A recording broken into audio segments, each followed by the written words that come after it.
Ok, bonjour Ferrugia. Bonjour Noémie. Alors merci d'avoir accepté de témoigner et de partager ton histoire. Mm. Alors je vais te poser plusieurs questions. La première, c'est lorsque tu as appris que tu étais enceinte, dans quel état d'esprit tu étais? Tout d'abord, je dirais merci à Honor aux femmes de me permettre de partager mon témoignage et de pouvoir encourager d'autres personnes qui se trouvent peut-être dans la même situation que moi pour briser le silence. Et pour répondre à ta question, j'étais désespérée, j'avais peur, j'étais perdue. Je ne savais pas quoi faire. Et comme je n'avais pas de soutien de la part de mon conjoint qui m'avait directement dit qu'il fallait avorter, donc, sans réfléchir, je suis passée à l'action directe. Donc, c'était le désespoir total, la peur d'être jugée, la peur d'être rejetée par la famille, par toutes les personnes que je connais. Mm. Et lorsque tu as avorté, quelles ont été les conséquences dans ta vie? Alors, lorsque j'ai avorté, en fait, c'était les premiers temps, c'était vraiment très très très difficile. Je pense que c'est jusque-là dans ma vie, c'est la chose la plus qui m'a fait le plus mal. La douleur était tellement intense, de la culpabilité, de la honte, que je me suis dit, je vais le mettre, cette histoire, je vais la mettre dans un tiroir et je vais essayer de l'oublier et de faire comme si elle n'a jamais existé. Et j'ai continué ma vie comme ça. Et à chaque fois que je voyais un enfant qui pouvait avoir l'âge de mon bébé que j'ai avorté, la douleur revenait, mais je faisais abstraction. Je disais, mais ça y est, c'est fini, je ne pourrai pas. De toutes les façons, c'est une douleur. Si on la met pas dans un tiroir et qu'on fait semblant de l'oublier, on peut pas vivre. Et qu'est-ce qui t'a permis de sortir du silence et de t'engager dans la guérison? Alors, un jour, j'avais vu ton témoignage, toi, Noémie, par rapport à cette histoire d'avortement.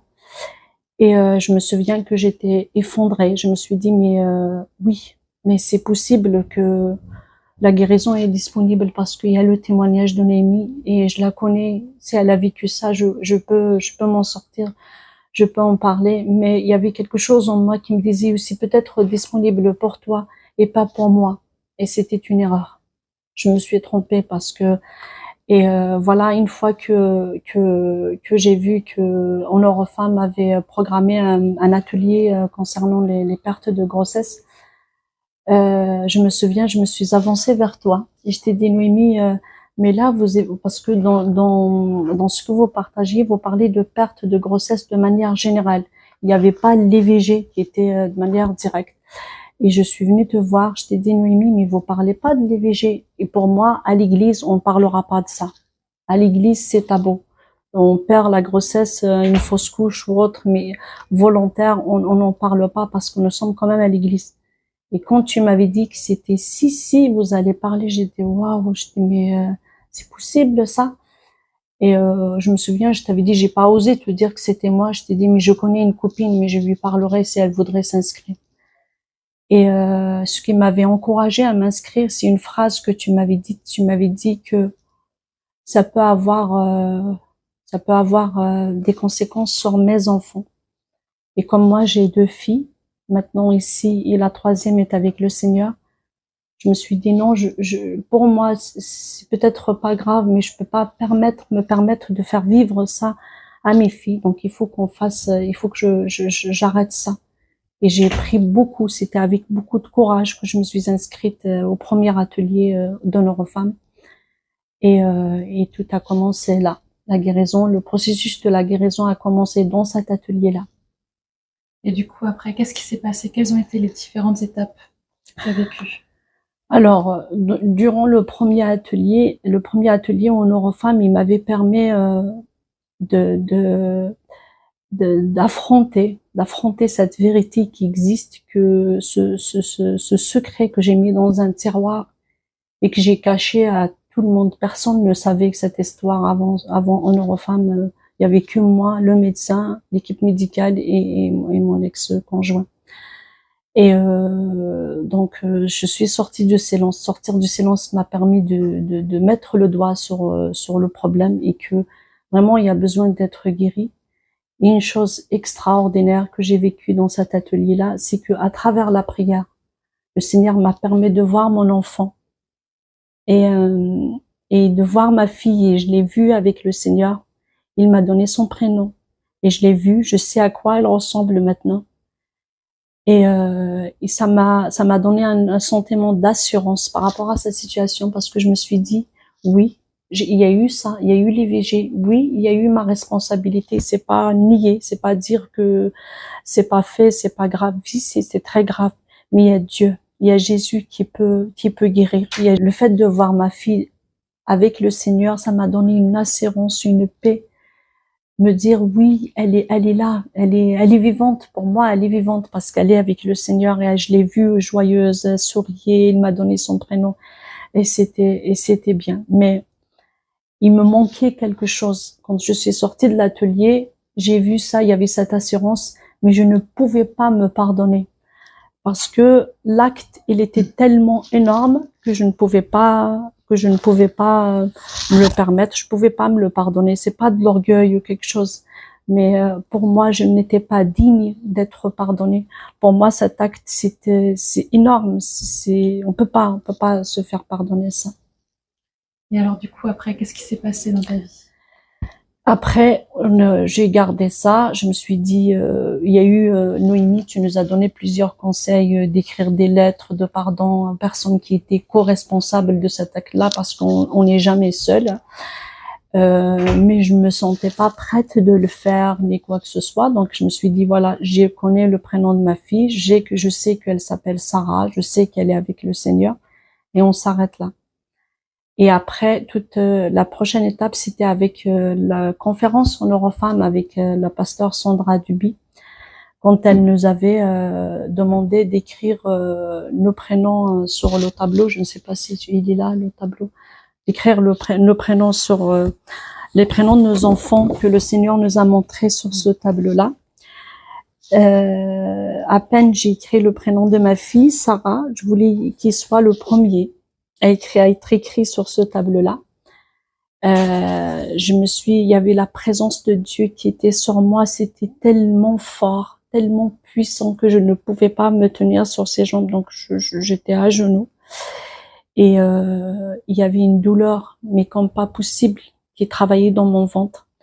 Et j'ai senti qu'il y avait une main qui faisait des mouvements circulaires, mais les mouvements me faisaient mal. Vraiment, il y avait une douleur physique, et je sentais qu'il y avait une main qui travaillait en moi.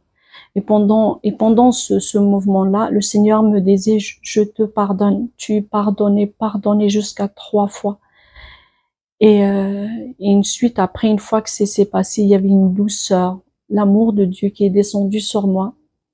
C'est comme un manteau, et cet amour-là m'a permis de comprendre que Dieu m'aime énormément malgré ça, et qu'il regarde pas mes péchés, et que je suis réellement pardonnée. Je sors de ce moment-là, je bouge un petit peu, et je croise Stéphanie Ruder, et je lui dis, c'est comme si en fait je venais de réaliser, d'accepter Seigneur, et c'était la réalité, que Dieu m'a pardonné, et que c'était réel, et que c'était pas donc j'avance, et Stéphanie Ruder me prend dans ses bras, et je lui dis, tu sais quoi, il m'a pardonné, et je ne suis pas digne. Je suis pas digne d'être pardonnée. La conférence, il y avait beaucoup de femmes, beaucoup de personnes. Je me suis retournée, il y avait pas mal de femmes qui étaient là. Et Stéphanie me dit, mais personne n'est digne. Et je regarde autour de moi, je vois beaucoup de femmes qui n'étaient pas dignes comme moi. Donc, et puis waouh, et merci Seigneur. Et j'ai été guérie à ce moment-là. Après, quand Noémie m'avait dit, il faut des témoignages pour l'Église concernant par rapport à ce qu'on a vécu à Honor aux femmes, elle m'avait appelé. C'était pas facile pour moi d'accepter de témoigner dans l'assemblée, dans l'église, mon église locale, Bon Berger. Mais le Seigneur m'avait promis que si je témoigne, il va sceller ce témoignage, cette guérison, pardon, à jamais. Et voilà. Quand je suis arrivée pour préparer le témoignage le soir, donc j'ai donné mon témoignage à l'église. Le soir, le Seigneur me dit, tu prends 2 feuilles, tu vas écrire 2 lettres. Il m'a dit à qui je vais écrire les lettres. Je les ai écrites, les lettres.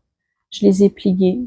Et le lendemain, j'ai dit, Seigneur, mais je fais quoi de ces lettres-là? Il m'a dit de les brûler.